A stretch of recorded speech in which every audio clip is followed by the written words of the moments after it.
So I'm going to be reading a couple, something about the dismissive avoidant from my book. And this is what it looks like, and it's available on Amazon, guys. It really helps. I try to write my books very like I'm speaking to you, or very simply, so it's not a lot of academic jargon, right? So that it's difficult for a lot of people to understand. So I write it as I would be, like I would be speaking to you. So, okay, so what I've done is that on page 33 of this book right here, Dismissive Avoidant, I am going to be, I wrote about the patterns of behavior and how to determine if you have this attachment style. It will also kind of give indication to the others who are in relationship with you, for them to recognize that the person they're dating has this attachment style. So you find the behaviors of others who play the victim annoying and distasteful, because you believe that people should take responsibility for their own problems. So basically, you're not going to be very supportive of your partner when it comes to when they're having a bad day, or if there's a problem in their, how they feel. You're not going to be, you just not going to be there for them. All right. The next thing is that you create boundaries that limit their access to your personal and professional life.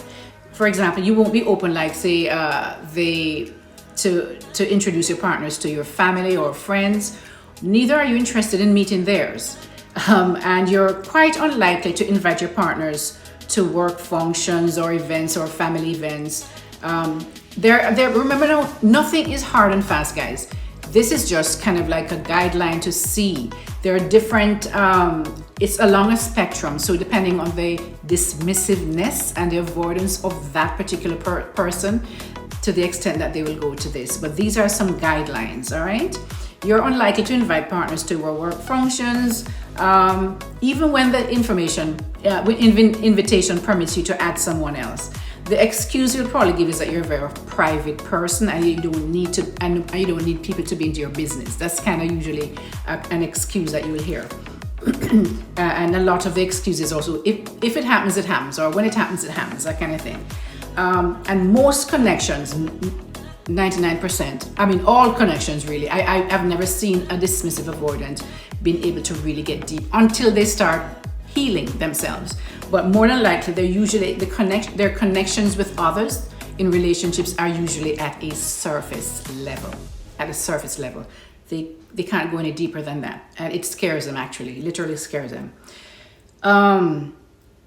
If you are someone, you will probably not be someone who would like to showcase like your family members. Like when you go into a home, a lot of times you'll see photographs of family members in that home.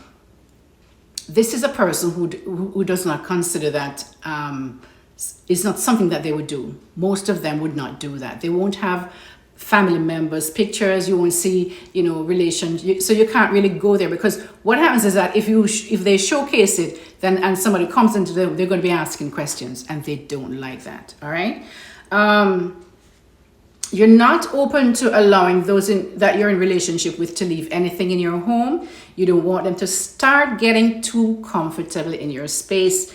You like your space. You like your privacy. You don't want anybody coming in there and, kind of taking up your space, right? So you can't get time to yourself when you want. Because remember, one of the issues with this attachment style is that you like to go off on your own when you feel like it. You don't want to have to feel like you have to be around people all the time. The next thing is you view conflict as a threat and will either disengage or leave because of your lack of emotional vulnerability. You also suppress your emotions and see vulnerability as a sign of weakness. You actually see that as a sign of weakness. So because you learned as a child to hide and suppress emotional expression as they were seen as weakness by your caregivers, right? As a result, you now see those who express emotions as weak, and you look down on others who express need for emotional connection. You see others' needs for emotional and physical connection as needy or clingy. You feel safer keeping intense emotions to yourself since you were ridiculed for any emotional expression as a child. Your conversations are usually surface level without any emotional depth. They are usually short, logical, task or project based. Your conversations for you is to fulfill a purpose. There's a goal to your conversations. You're either finding out something, getting information that kind of is logical. And you find wordy conversations annoying and a waste of your time. As a result, you become very impatient with those who have a tendency to ramble on. The other thing is you prefer to solve problems on your own instead of asking for help or accepting help. You feel you need to take care of everything yourself as you feel you're on your own, even when you're in a relationship. You don't want to be a burden to others. Instead of asking for help, you learn to focus on how to fix the problems yourself. Another thing is that you have no problem helping others, but find it difficult to accept help from others. You dislike feeling indebted to someone. You become very distant when angry, but rarely show emotions except for restrained anger on rare occasions. You're very protective of your privacy, time and space, and if given a choice, you will choose your privacy over a relationship, even when you love your partner or your spouse. So these are just like 11 of these things. I can go more. I have like 25 of these, right? So get the book, guys. It's on Amazon, and you'll get, as I say, it's very simple. I write it in a very easygoing manner so that it is easy to understand and easy to apply. So guys, go get it on Amazon. It's called Dismissive, Avoidant, and you'll see it. Just search for that, and it's for Dr. Christine Shinsim, and get it, and it will help you a lot, and even your kids. It's good for if you have young adults who are now starting to date. It's a great gift to give them, to help them on their relationship when they start, so they kind of understand what they're getting into. These are, because you can look at these, and if you know this is not something that you know, the traits that's documented in here, if you know you cannot live in that kind of a relationship, then you can get out quicker than to stay in there and wonder if this person will ever change.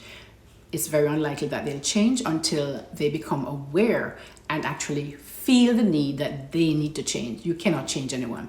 Okay, guys, this is Christine, your relationship and mindset mastery doctor, and your leverage for change. Take care. Go get your books. Bye. Thanks in advance for buying them. Bye-bye.